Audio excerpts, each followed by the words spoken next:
Who thinks that I pronounce the name right? Who thinks so? It's Mauritia. Mauritia. You know, we have a Marissa, but I've never heard of Mauritia with that H. She has such a beautiful name and a beautiful spirit as well. Every day she's always sharing things with people dancing. And said, I hope you have some of these dance moves. And we had a good laugh. She said, I'm not a professional, but I like that kind of joyful spirit, of course. All right, so let me share with you the theme from me yesterday with my Mary Bear. Of course, that's a separate video. But we read a story about Eduardo is the horriblest boy in the world because everybody will always be on Eduardo's case. You so messy. You always so dirty. You always being unkind. You always playing rough. So every time they keep, and they will be using these words in superlative. We have comparative, like good, better, best. Superlative now is when we're like, you're the worst, you're the best, you're no one can compare to you, right? So obviously when they're telling Eduardo, come on, you're the dirtiest, you're the messiest, you're the roughest. Eduardo would be doing the most because you're speaking that into his life. You allowing him to know that's what he is. So obviously he's gonna he's gonna be showing this kind of behavior, right? Manifesting these things as you putting it out there. You feeding that to him. Eduardo, this is you. This is you. So Eduardo then walking into what you speaking over him. And this went on and on. Till one day, I don't remember how the change came about. Oh boy. They show you different instances though, right? Like he got tired of his room being so messy and he took all the things and threw them through the window and then they landed in a van and someone said, oh, how kind of you to give away all your things for the poor? It have some humor in the book. How kind of you to give away all your things to the poor? You're the kindest person. Um, they had these lions that escaped from the zoo and Edward was keeping a lot of noise. You know, we would be like, you're the noisiest in a negative way. But by keeping all this noise, the lions they ran back to the zoo and went straight in the cage and everything. Oh, Eduardo, you're the bravest. Eduardo, maybe I could put you to work at the zoo. You know, you did a good job. Um, I don't know how this one came about, but they realized that he was good at plants, right? So that was a big deal as well. Um, oh boy, I can't think of all the different things. But you get the general point. How the story, everything just flipped, right? So they were able then to discover. I'm not sure if he was good at music too or what. But as I said, oh, there was a time he was playing on the playground and he like pushed a child. He just pushed the child. He just was being Edward or rough housing it. He pushed the child. And then something dropped down. So had he not pushed the child, this thing would have come down and killed the child, right? So look at you. Look how great you are that, you know? You good with children, you good. Because you saved, you are the hero, you saved that little boy. And by then speaking all these things, yes, Eduardo, the story ended by saying, yes, he still had his moments when he was the messy boy, the rough boy, the dirty boy. He was being a boy, okay? The dirty boy and all of that. But he was then able to see himself through their eyes in a positive light. Okay? But you can also be the responsible boy. You can also be the strong boy, the kind boy, the gifted boy, the talented boy, the tidy boy.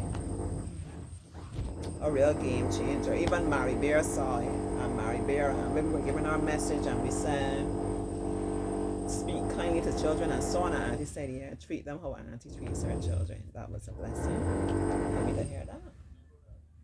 Yeah. So then that was reaffirmed in this Ugly Duckling book as well. Yeah, it really matters.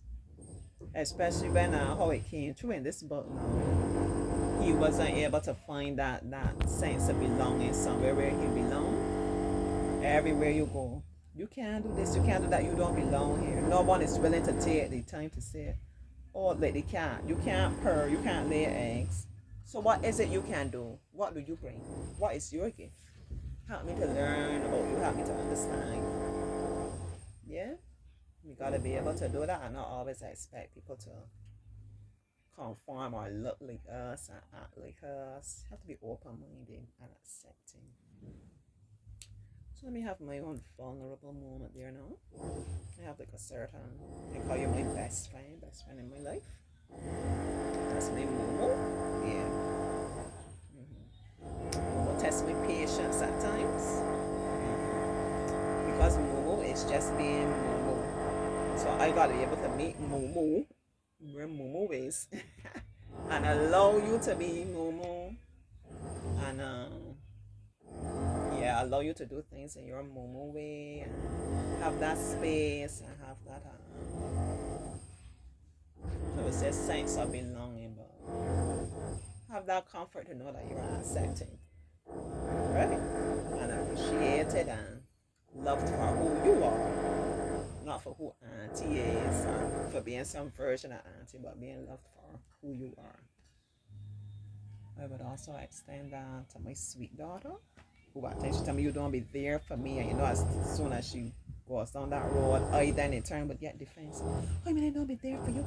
I just be sacrificing, and I do this and I do that. And you remember, you know, Auntie, and you remember the time I always going flat out for you. I do this, and I neglect myself so you can have this. And Auntie's keeping it real today. I do this and I do that. She say, yeah, but you don't be there for me emotionally. What she wants is that support. And even in that, I feel that I give that. But, you know, sometimes I gotta check myself. Yeah. Once again, it's that acceptance, it's that affirmation, it's that space to be able to know well. Because I, as auntie, I probably, but I call myself auntie, but you know, I would be speaking of I as mother. I came along that path and I could see you need to do A, B, C, D, E to be able to arrive here. I could see that. But it's not as simple as me telling her that she got to experience certain things too, that she could come to understand, find her own footing, her own sense of belonging. Find out if she wants to purr like a cat, lay eggs like a hen, fly beautifully, and she is beautiful and graceful. Fly beautifully and gracefully like a swan too. Yeah. She has to be able to have that one freedom to navigate her own path. The same for my mom. And it's bring me back to that point. Remember I made that point. This is if you've been checking all the videos. Who knows? I made the point earlier that we have to be able to trust the process and just have that faith that as we proceed, the path will become more clear and everything will be as it should be. And everything is going to be all right too. All right. So let me end there. Momo, I love you dearly. From the bottom of my heart, I give thanks for you. You are a great blessing in my life. Gabrielle, that's my sweet, sweet, beautiful, gifted daughter. I love you dearly as well. I'm so proud of you. All that you are, all that you have journeyed through up to this point, all that I can see you becoming, and even I will say all that you will become. Very positive, focused young lady, um, very resilient, very determined, very loving, very forgiving. Yeah, very beautiful spirit. You inspire me a lot. All right. So let me end there. Mm-hmm. Sometimes I just feel to share, and you know me, I'm flowing with it. So I thought that it was coming just to read two books for you, you know, but it's being led by the spirit in all things. This is how it has unfolded. All right. So have a beautiful day. I love you. I love you, I love you, I love you, and I give thanks to each and every one of you, especially those who take the time to send encouraging comments. Yeah. Whether you're commenting on how Auntie looking, or how Auntie being, or you're encouraging the children. And like in recent times, someone sent one and said, "Thank you for all you do," and that was very touching. And I thank you for all you do and all that you are to each and every one of you. All right. So let's continue to encourage each other, love each other, be patient with each other, and grow together. All right, encourage each other. How we grow together? By holding and journeying together. Can't grow together if I want to be, and then I kicking you down. We gotta be able to, yeah. All right. So let me stop for real, and leave you to have a fabulous day. All right. Stay blessed.